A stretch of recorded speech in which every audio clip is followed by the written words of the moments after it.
Everyone, সবাইকে জানাই শুভ সন্ধ্যা। কেমন আছো? আশা করি সবাই ভালো আছো, সুস্থ আছো। আমি অনেক ভালো আছি। তো তোমরা সবাই জানো আমি এসেছি বাপের বাড়ি। তো আমার বাপের বাড়ি হচ্ছে প্রপার বুরুল, আর আমি এসেছি রায়পুর।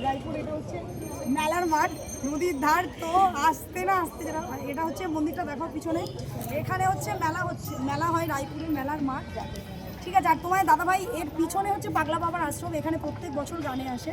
আর দেখো আসতে না আসতে আমার দুটো খুব কাছের প্রিয় ভিউয়ার্সের সাথে দেখা হলো, তন্ময় দাদাভাই আর এটা হচ্ছে লিপিকা দিদিভাই। মানে বলতে পারো খুব ভালোবাসে আমাকে সবাই মিলে, আর এরা আমায় খুব আমার কাছেই, মানে এখানেই আমার বোনের বাড়ি। তোমরা সবাই জানো দিদিভাইকে দারুণ লাগে, জাস্ট দারুণ লাগে, দেখতে যেমন সুন্দর আর ব্যবহারও তেমন সুন্দর।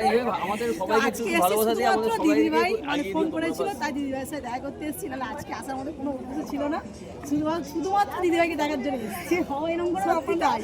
আচ্ছা, সবাইকে বলছি যারা আমার পরিবারের বন্ধু আছো, আমায় যতটা ভালোবাসা দিয়েছো ততটা ভালোবাসা কিন্তু এই দাদাভাই আর দিদিভাইকে দিতে হবে, ঠিক আছে? যারা আমার পরিবারে আছো আমি নাম মেনশন অবশ্যই করে দেবো, সবাই একটু ভালোবাসা দিয়ে দেবে, ঠিক আছে? যেমন আমাকে ভালোবাসা দিয়েছো সেইভাবে এদের কিন্তু ভালোবাসা দিতে হবে। কিন্তু অ্যাক্টিভ, প্রচুর অ্যাক্টিভ থাকে, সবাইকে খুব ভালোবাসা দেয়। 22 ঘন্টা থাকি, 24 ঘন্টার মধ্যে 22 ঘন্টা আমি ফোনের মধ্যে থাকি। ফুলের ভালোবাসা শেয়ার করো।